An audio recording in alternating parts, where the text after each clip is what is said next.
আমি ইদ্রিস আলী শেখ, প্রধান শিক্ষক 156 নং চিতোষী সরকারি প্রাথমিক বিদ্যালয়।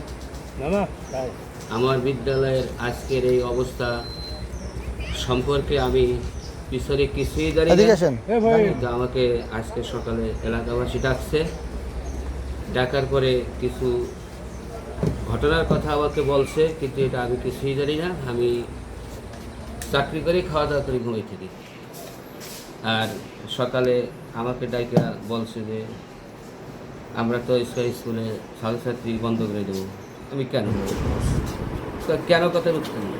পরে আমি বলছি না, আপনারা স্কুলে ছাত্রছাত্রী বন্ধ করেন না, লেখাপড়া চলুক। যদি কেউ কোনো অপরাধ করে থাকে, সে কর্তৃপক্ষ আছে, এলাকাবাসী আছে, তারা দেখবে।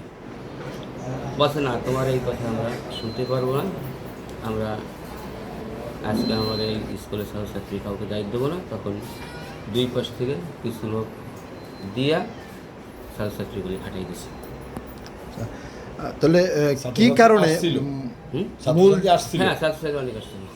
আসার পথে মূল যে বিষয়টা কি কারণে সে ব্যাপারে আপনি কোনো কিছু জানতে পারছেন? মূল বিষয়ের ব্যাপারে আমাকে ওখানে কোনো বর্ণনা দেয় নাই। এলাকাবাসী কেউ কিছু জানায় নাই? না, আমাকে কোনো কিছুই জানাই নাই। তবে আমি যেটুকু শুনেছি ওটা আমার বলাও আমার ভুল হবে, কারণ আমি যেটা জানি না পরের কাছে শুনে একটা সেটা কি শুনেছেন আপনি? আমি শুনছি নাকি কি একটা ঘটনা ঘটছে গত রাত্রে, কিন্তু সেগুলো বর্ণনা দেয় নাই।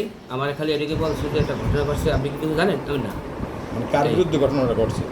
আপনার প্রতিষ্ঠানের কেউ? না, আমাদের প্রতিষ্ঠানের একটা শিক্ষিকা সম্পর্কে। হ্যাঁ, কি নাম? জোসনা খানম। তিনি এখানে কত বছর জব করছেন?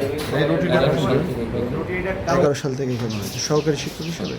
আচ্ছা, আজকের যে ঘটনা ঘটছে এ ব্যাপারে শিক্ষার্থী নেই এখন, বা আজকে কোনো ক্লাস হয়েছে না? আজকে আমার ক্লাস তো ওই যে আমরা আসার পরে যারা শিক্ষার্থী আসছে তারা দুই দিক থেকে চলে গেছে।